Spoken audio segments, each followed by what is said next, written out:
Welcome everyone, Study Geography with PP Sir channel. Already আমাদের geotectonic MCQ series চলছে। Already 4টে class সেই MCQ series থেকে দেওয়া হয়েছে এবং আজকের ক্লাসে মাউন্টেন বিল্ডিং অর্থাৎ পর্বতমালা গঠন নিয়ে আলোচনা করা হবে। ডিটেলসে আলোচনা করা হবে এমসিকিউ সাথে সাথে। এবং আমাদের একটি থার্ড এসএলএসটির জন্য পেড মক টেস্ট ব্যাচ চলছে। আপনারা যারা এই ব্যাচে জয়েন করতে চান এই নাম্বারে যোগাযোগ করবেন এবং 10ই জুলাই থেকে নতুন ব্যাচ শুরু হচ্ছে। প্রতিটি টপিক ওয়াইজ মক টেস্ট নেওয়া হবে এবং জিও টেকটনিক থেকেই 500-র বেশি প্রশ্ন নিয়ে আলোচনা করা রয়েছে এবং মক টেস্টের যে পিডিএফটি দেওয়া হবে সেই পিডিএফটিতে কোয়েশ্চেন অ্যান্সারের সাথে এক্সপ্লেনেশন দেওয়া রয়েছে এবং গুরুত্বপূর্ণ তথ্যগুলি নোটস আকারে দেওয়া রয়েছে। 10ই জুলাই থেকে মক টেস্ট শুরু হবে। প্রথম যে মক টেস্ট হবে সেটি আর্থ কাস্ট থেকে নেওয়া হবে, তারপর রক্স থেকে নেওয়া হবে। এইভাবে প্রতিটি টপিক থেকে 50 মার্কস করে মক টেস্ট নেওয়া হবে এবং কোর্স ফিজ রাখা হয়েছে 999 টাকা। 10ই জুলাইয়ের মধ্যে যারা জয়েন করবেন তারা 749 টাকায় এই কোর্সটি পেয়ে যাবেন এবং ভ্যালিডিটি থাকছে 1 ইয়ার, অর্থাৎ 1 বছর ধরে আপনারা এখানে টেস্ট দিতে পারবেন। সিলেবাস শেষ হওয়ার পর সমস্ত সিলেবাসের যে টপিকগুলো রয়েছে সেগুলো নিয়ে ফুল মক টেস্ট দেওয়ার সুবিধাও থাকবে। যারা জয়েন করতে ইচ্ছুক এই নাম্বারে যোগাযোগ করে নেবেন। 10ই জুলাই থেকে মক টেস্ট ব্যাচ শুরু হচ্ছে। Already mountain building process is known as, পর্বত গঠন প্রক্রিয়াকে বলা হয় গ্রেডেশন, ওরোজেনি, ওয়েদারিং, ইরোজন। এখানে সঠিক উত্তর হবে অপশন নাম্বার বি, ওরোজেনি বা গিরিজনী আলোড়ন। এই গিরিজনী আলোড়নকেই আমরা কি বলি? পর্বত গঠন প্রক্রিয়া। চলুন দেখে নিই এই গিরিজনী আলোড়ন সম্পর্কে। কে বলা হয় ওরোজেনিক মুভমেন্ট। এই আলোড়নের প্রভাবে কি হয়? পর্বত গঠিত হয়। এটি একটি অন্তর্জাত প্রক্রিয়া যা ভূত্বকের অভ্যন্তরে অনুভূমিকভাবে কাজ করে এবং এই বলের প্রভাবে শিলাস্তরে প্রবল সংকোচন বা টানের সৃষ্টি হয়। এর ফলে পাললিক শিলায় ভাঁজ পড়ে হিমালয় বা আল্পসের মতো সুবিশাল ভঙ্গিল পর্বতমালা গঠিত হয়। এখানে দেখুন এই যে গিরিজনী আলোড়ন, এই গিরিজনী আলোড়ন কি করছে? ভূত্বকে বা পৃথিবী পৃষ্ঠে অনুভূমিকভাবে ক্রিয়া করে ভঙ্গিল পর্বত গঠনে সাহায্য করে। এই গিরিজনী আলোড়নের ফলে যে আমাদের ভঙ্গিল পর্বতগুলো রয়েছে যেমন হিমালয়, আল্পস, এই পর্বতগুলোর কিন্তু সৃষ্টি হয়েছে। Which plate boundary is mainly responsible for mountain building? কোন প্লেট সীমান্ত প্রধানত পর্বত গঠনের জন্য দায়ী? ডাইভারজেন্ট বাউন্ডারি, কনভার্জেন্ট বা অপসারী সীমান্ত, ট্রান্সফর্ম বাউন্ডারি বা রূপান্তর সীমান্ত বা নিরপেক্ষ সীমান্ত, পেসিভ মার্জিন বা নিষ্ক্রিয় প্রান্ত।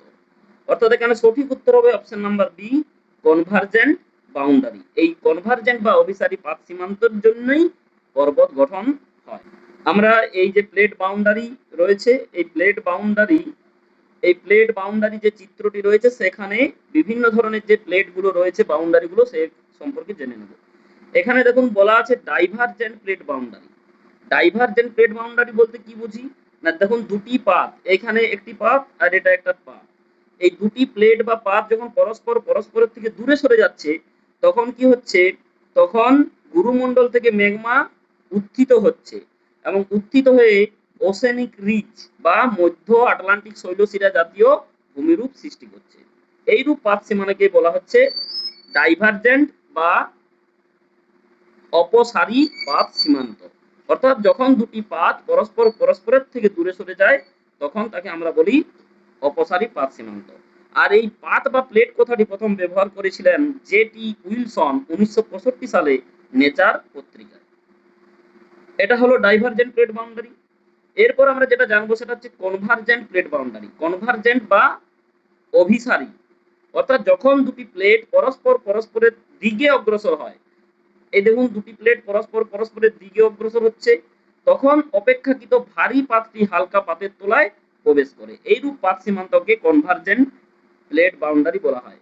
এটা আবার 3 ধরনের হতে পারে, মহাদেশীয় হতে পারে, মহাসাগরীয় হতে পারে এবং মহাসাগরীয় হতে পারে। আর এইরূপ পাত সীমান্ত বরাবর ওশেনিক ট্রেঞ্চ বা সামুদ্রিক খাদ ভঙ্গিল পর্বত বা ফোল্ড মাউন্টেন, আর্থকোয়েক, ভলকেনিক ইরাপশন, এই সমস্ত বিষয়গুলো কিন্তু লক্ষ্য করা যায়।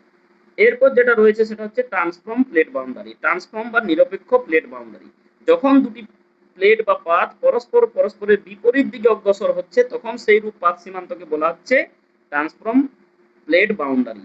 এই রূপ প্লেট বাউন্ডারিতে কি হচ্ছে, ট্রান্সফর্ম চ্যুতির সৃষ্টি হয় বা ট্রান্সফর্ম ফল্টের সৃষ্টি হয়। আমেরিকা যুক্তরাষ্ট্রের সান আন্দ্রিয়াস ফল্ট এইরূপ একটি ট্রান্সফর্ম প্লেট বাউন্ডারির উদাহরণ। The Himalayas were formed due to the collision of, Himalaya গঠিত হয়েছে কোন দুটি প্লেটের সংঘর্ষে, Indian and Eurasian plates, African and Eurasian plates, Pacific and Nazca plate, Australian and Antarctica plate.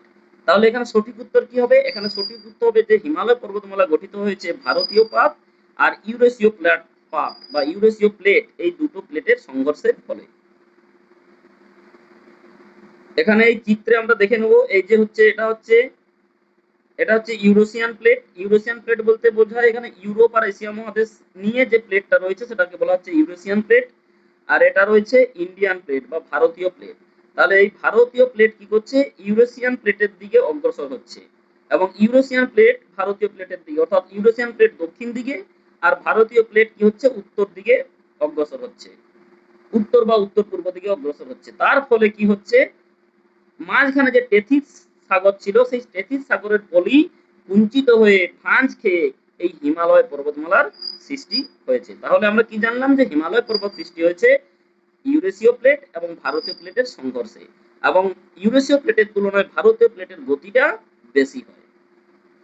তাহলে এটা বোঝা গেছে যে ভঙ্গিল পর্বতমালা বা হিমালয় পর্বত কিভাবে সৃষ্টি হয় না, ভঙ্গিল পর্বত সৃষ্টি হয় দুটি অভিসারী পাত সীমান্তে, এবং হিমালয় পর্বতমালা এইরূপ দুটি মহাদেশীয় পাত ইন্ডিয়ান প্লেট এবং ইউরেশিয়ান প্লেট এই দুটি পাত সীমান্তের সংঘর্ষের ফলে সৃষ্টি হয়েছে।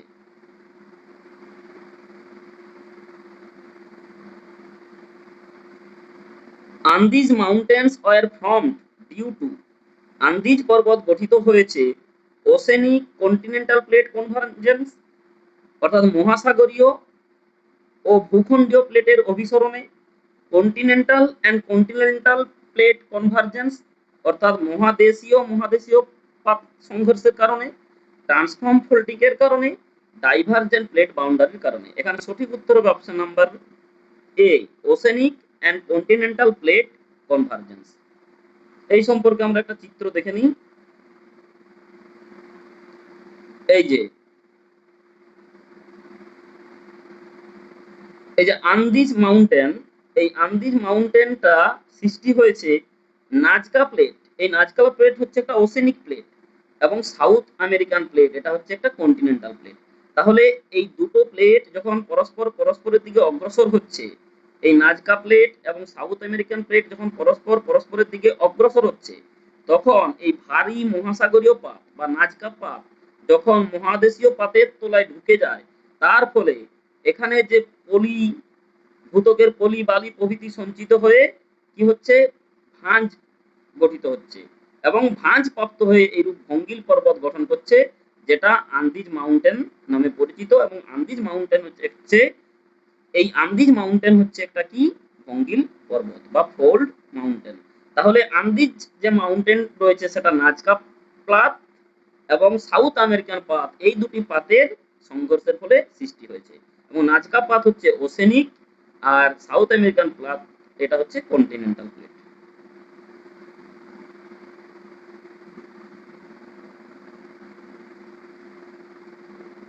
Who proposed the geosynclinal theory of mountain building, অর্থাৎ ভূ অবনমন ভিত্তিক পর্বত গঠন তত্ত্ব কে প্রদান করেন, Arthur Holmes, Alfred Wegener, Leopold Kober, William Morris Davis. এখানে সঠিক উত্তর হবে option number C, Leopold Kober 1925 সালে তার জিওসিনক্লাইন অরিজিন থিওরিতে ভঙ্গিল পর্বত গঠন তত্ত্বকে প্রকাশিত করেন। এবং যদি বলা হয় যে এই মহিকার ধারণাটি সর্বপ্রথম কে প্রদান করেন, তখন হবে হল এন্ড ডানা, অর্থাৎ হল এবং ডানা কি করেন, মহীখাত সম্পর্কে প্রথম ধারণা দেন। আর এই মহীখাতদের থেকে পর্বত গঠন তত্ত্ব প্রদান করেন কোবার 1925 সালে। According to Kovar, mountains are formed due to the compression of a কোবারের মতে পর্বত গঠিত হয় কোনটির সংকোচনের ফলে? রিফট ভ্যালি, জিওসিনক্লাইন বা জিওসিনক্লাইন বেসিন, প্লেটু সিল্ড। এখানে সঠিক উত্তর হবে option number B, geosyncline basin or জিওসিনক্লাইন।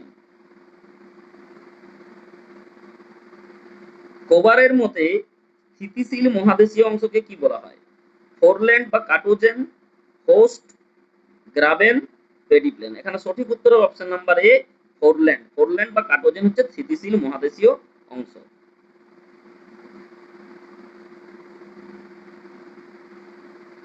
What is the central uplifted zone in Kovar theory called? অর্থাৎ কোবারের তত্ত্বে কেন্দ্রীয় উত্থিত অঞ্চলকে কি বলা হয়? র্যান্ড কাটেন, মিডিয়ান মাস, হোস্ট, পেডিপ্লেন। এখানে সঠিক উত্তর অপশন নাম্বার বি, মিডিয়ান মাস।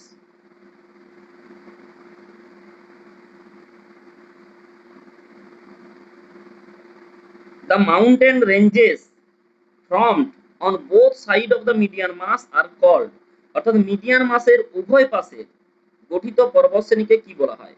ইনসেলবার্জ, র্যান্ড কাটেন, মোনাডোনা, কুয়েস্তা। এখানে সঠিক উত্তর অপশন নাম্বার বি, র্যান্ড কাটেন।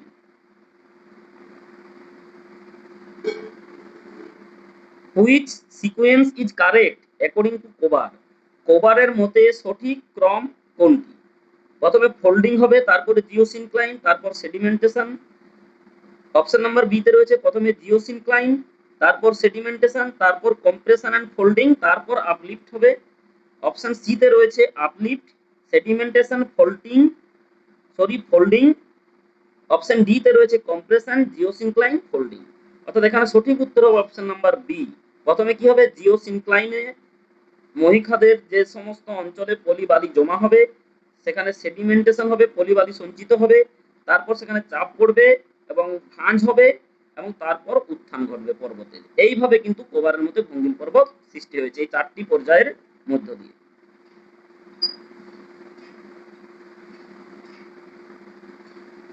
Which force is mainly responsible for mountain building? অর্থাৎ পর্বত গঠনের প্রধান শক্তি কি? বহির্জাত শক্তি বা এক্সোজেনেটিক ফোর্স, এন্ডোজেনেটিক ফোর্স বা অন্তর্জাত শক্তি, সোলার এনার্জি বা সৌরশক্তি, উইন্ড ফোর্স বা বায়ু শক্তি। এখানে সঠিক উত্তর option number B, endogenetic force. Endogenetic force বা অন্তর্জাত শক্তি বলতে আমরা কি বুঝি না, ভূত্বকের বা ভূপৃষ্ঠের অভ্যন্তরে যে বলের প্রভাবে পর্বত গঠন হয় বা পরিচলন স্রোতের প্রভাবে যে সমস্ত পর্বতগুলো সৃষ্টি হচ্ছে সেই ভূ অভ্যন্তরীণ শক্তিটাকে বলা হচ্ছে এন্ডোজেনেটিক ফোর্স বা অন্তর্জাত শক্তি। আর বহির্জাত শক্তি বলতে কি বোঝায় না, পৃথিবী পৃষ্ঠের উপর বিভিন্ন ক্ষয়কারী শক্তি যেমন নদী, বায়ু, হিমবাহ, সমুদ্র তরঙ্গ প্রভৃতির প্রভাবে ভূমিরূপের যে পরিবর্তন ঘটছে তাকে বলা হচ্ছে বহির্জাত শক্তি বা এক্সোজেনিক ফোর্স। এক্ষেত্রে মাউন্টেন বিল্ডিং হচ্ছে এন্ডোজেনেটিক force.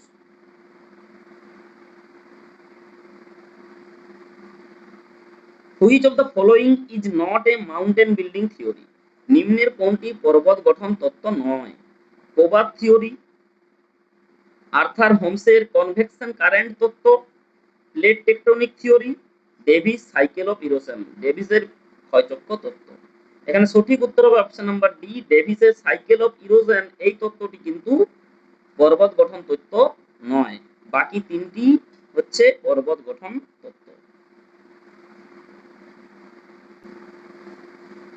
Which theory replaced the geosyncline theory in modern geology? আধুনিক ভূতত্ত্বে জিওসিনক্লাইন তত্ত্বের পরিবর্তে কোন তত্ত্ব গ্রহণযোগ্য হয়েছে? Plate tectonic theory, nebular theory, continental drift theory, isostasis theory. এখানে সঠিক উত্তর হবে option number A, plate tectonic theory. The Alps were formed due to the collision of Alps পর্বত কোন প্লেটের সংঘর্ষে গঠিত হয়েছে? African plate and Eurasian plate, Indian plate and Eurasian plate, Nazca plate and South American plate, Pacific plate and North American plate. এখানে সঠিক উত্তর option number A, African plate and Eurasian প্লেটের সংঘর্ষে আল্পস পর্বত সৃষ্টি হয়েছে। এই যে এখানে রয়েছে আল্পস পর্বত, আল্পস, এই যে আল্পস পর্বত এটা একটা ভঙ্গিল পর্বত। এখানে এই আফ্রিকা মহাদেশের উত্তর দিকে বা উত্তর পূর্ব দিকে সঞ্চারণ ঘটছে এবং এটা ইউরেশীয় প্লেটের দিকে, এই আফ্রিকান প্লেট ইউরেশীয় প্লেটের দিকে সঞ্চারিত হচ্ছে, তার ফলে কি হচ্ছে, এই আল্পস পর্বতমালার সৃষ্টি হয়েছে। এই ধরনের ক্লাস পেতে চাইলে অবশ্যই চ্যানেলটি লাইক, শেয়ার, সাবস্ক্রাইব করবেন। ধন্যবাদ, সকলে ভালো থাকুন, সুস্থ থাকুন।